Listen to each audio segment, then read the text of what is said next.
Like, I don't want to go bet and then see a shove and then Rampage make a tight fold. I want to see this guy bet, Rampage put his money in, then I put in. Oh, guys, we are midway through the week. It is time for the Wednesday grind.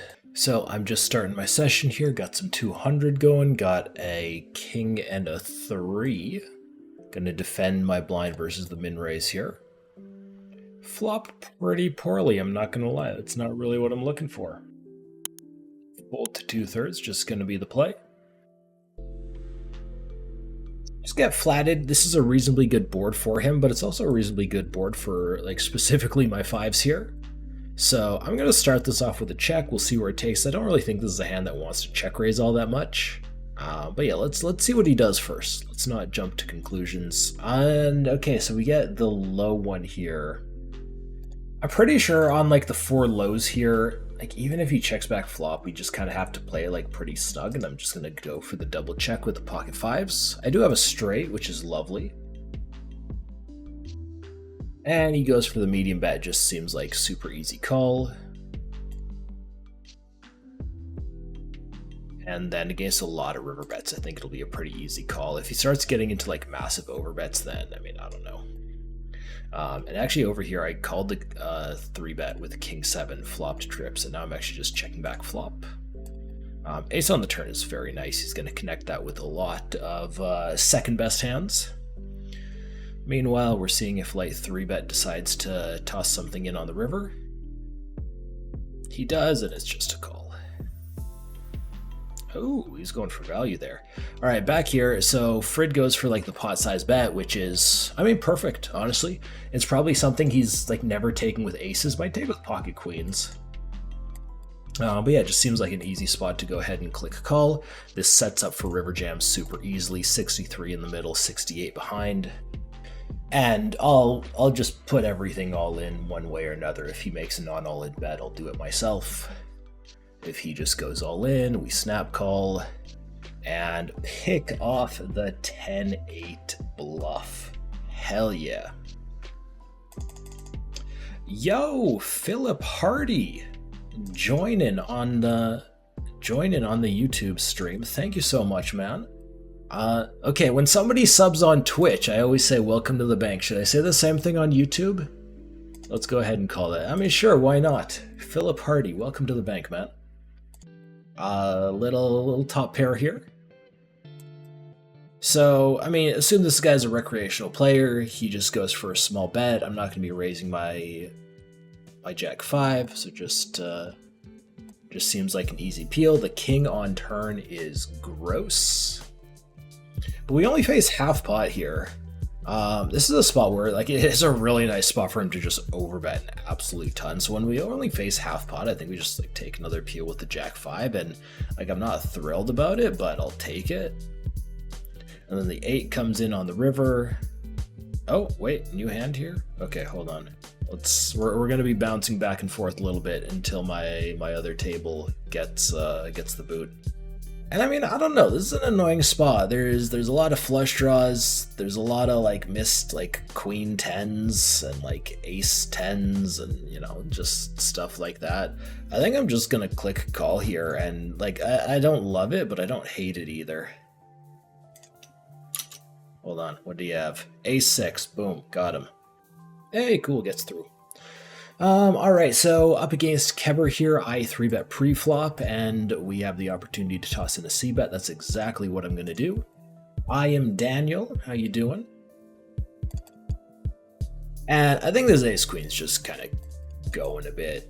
Just big bet on turn, follow through on a lot of rivers. Great turn card for me. Oh, alright. We don't have to follow through with the bluff, now we just have a value bet. And I mean, obviously we're beat in a few ways here, but between the amount of folds we get with a jam and the amount of times we get called by worse, this should still be absolutely fine. It's just one of the best cards for me in general. Let's go all in.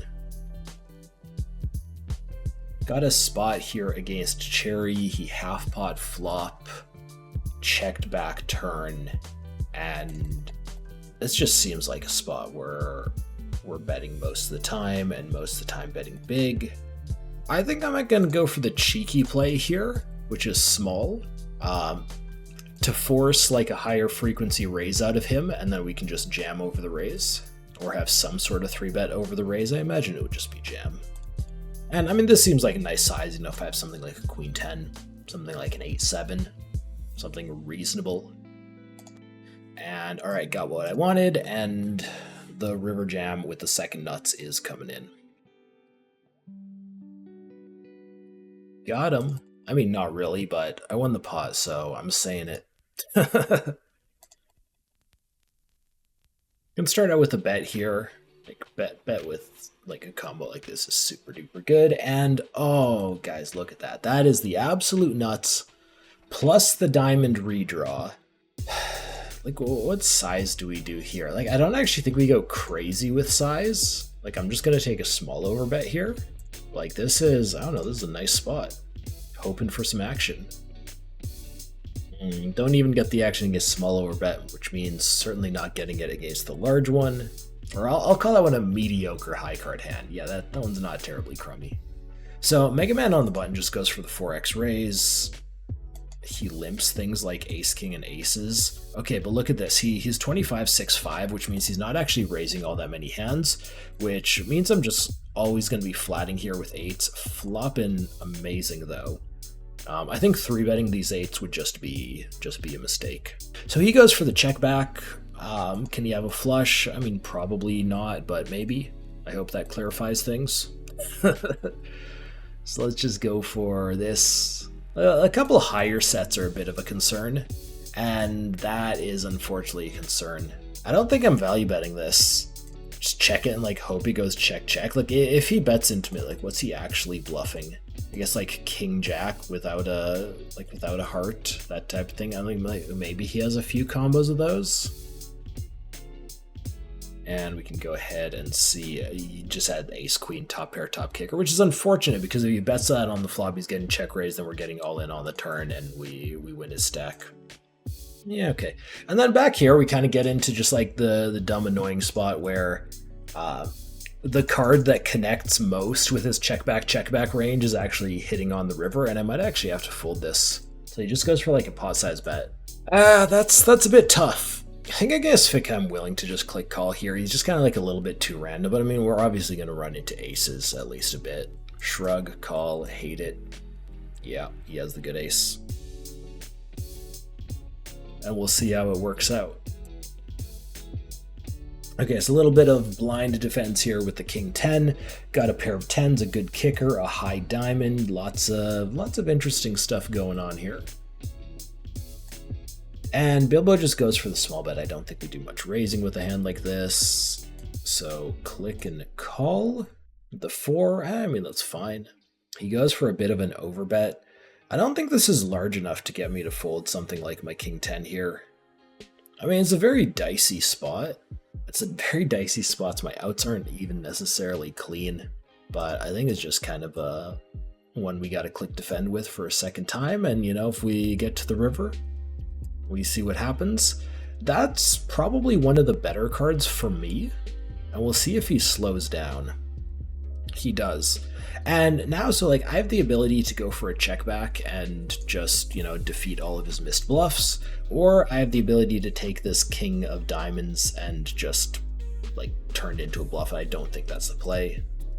And we beat an ace 6. Meanwhile, let's pop over here. I 3-bet against Stabile and flopped top set. And I'm actually starting this one off with a check. So this is a texture I'm going to use like big bets, like 3/4 and checks. So including this in the check range. When he goes half pot, I'm actually not going to check raise this all that much.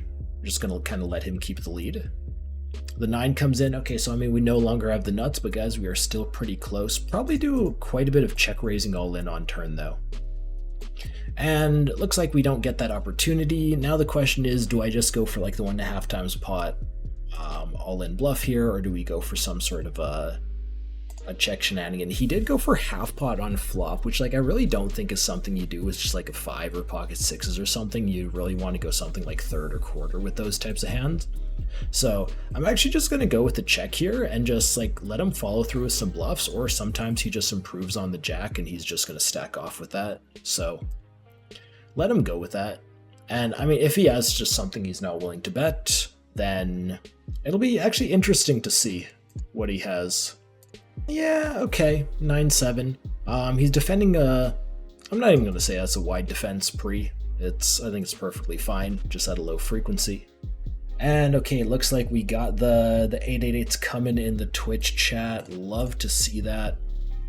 I'm going to go for the small bet here against Stabile. Stabile's thinking about it. He does go for a raise. Now, I do know that this is a spot where people overfold to small bets and do under check raise, so we do have to give this a little bit of credit, but I mean, we just got a nice little open-ender with the 8-7. Super easy call on most turns. Well, let's see how it goes.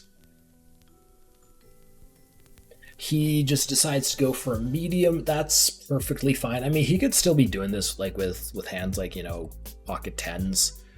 My play is just strictly going to be call here. Don't want to raise this. Don't ever want to face a jam. Nothing like that. So I'm actually going to go back to sit out next hand on all tables, and we are going to play this one out. Just like super easy call spot. And then the 5 pairs, which when the 5 pairs, I don't know, it's a little bit dicey. I do think I have to be a little bit selective with what hands I'm actually bluffing here. And I mean, I don't think there's anything wrong with this one, but like I'll have a lot of combos of these. So hopefully Stabile isn't just going for the check calls all day. I'm going to go with this one, and I'm just going to go with the really polar play. I mean, I'm repping hands that, you know, are better than something like a king here, and I'm just going to go for the straight up rip. Got a bit of a spot here up against Dread Roberts. This started multi-way. I hit a flush on the turn, I'm betting it, and I get check raise. I actually have the straight flush draw for the nice little 9 of diamonds on this river. I get check raise. I mean, obviously not going anywhere. If he like absolutely blasts river, then I mean, it gets to be a bit of a tough spot. And he's not blasting river, so I think it's just a pure call, but I mean, let's take a moment and think about the idea of a raise. Like if I go for a raise, what am I getting called by? Am I trying to get raised to get called by trips on a 3 flush 4 straight? Not really. Am I trying to, I don't know, get called by a worse flush? I mean, that would be nice. No, I think it's just call. It's just always a call. And he does have the worst flush. He actually had a straight flush draw too. Guys, if the 9 of diamonds peeled, that would have been a straight flush versus straight flush. And he jams, and we kind of have to call this, but like I'm not thrilled about it. We are a favorite against the ace king. We just got to dodge a river. Cool. All right, nice little $135 pot. I think versus 3x for like 29 blinds, we're not showing 6s, which is kind of annoying. I'm gonna go call here. It's not bad flop, but I'm just gonna slide us over here so I went for the raise, cash miner 3-bets, Liam cold calls, and I'm calling with the good old 5 high, and that is an open ender. Okay, I don't know what's going on here, but he just shoves like 4 times the pot or something, and I'm just clicking call. We bank turn. Yay! Meanwhile, back to here, I'm going to go ahead and check to the raiser. I imagine he's going to c-bet this board incredibly wide. Possibly with just any 2 cards. And then the question is, what's that guy doing? What am I doing? I'm pretty sure I'm check raising like all the time. I'm not going to check raise like that big, like 2.5x out of position just kind of seems okay.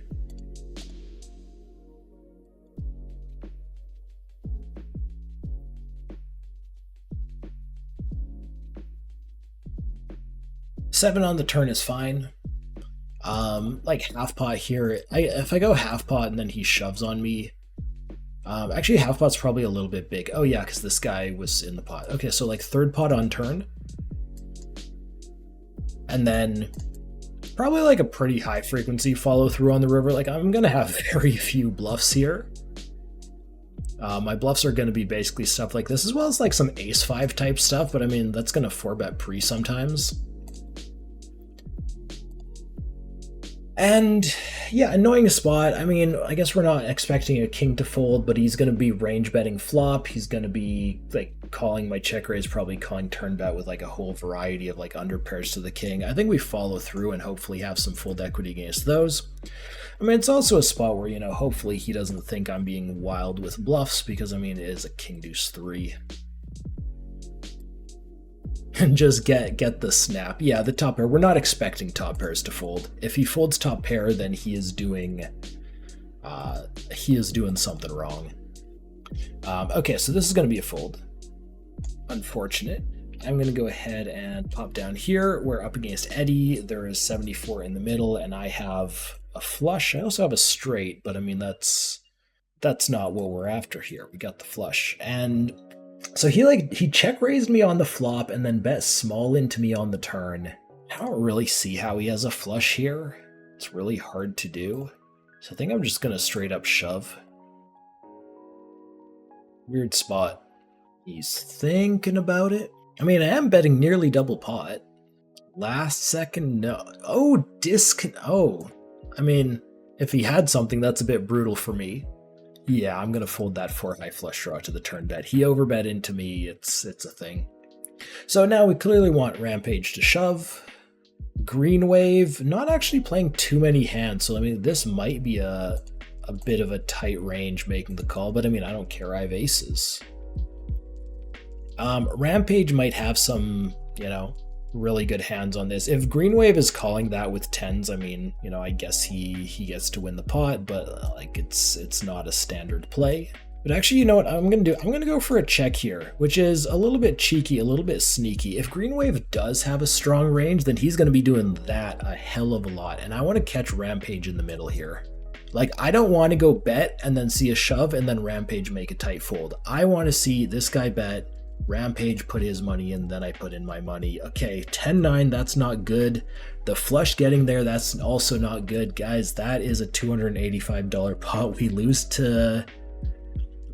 to Rampage there with his flopped combo draw. But the good news is, I mean, hey, we got it in ahead. Or we got it in ahead against the player who had more money. We did get it in behind against the guy who called the cold 4-bet with 10-9. And I mean, that's just gonna happen sometimes. This is a very mediocre spot. I think we can peel, but I hate it. Let's go with that. Okay, I no longer hate it. You mean, how do I feel about jamming preflop with jacks? Okay, I didn't know what you were talking about with the Oreos there. That threw me off. All in with jacks? Yeah, do it a lot. This is just going to be a check raise. Small size. Yeah, jacks, love them. Early positions, well, yeah, they do mediocre. Late positions, they do wonderful, wonderful things.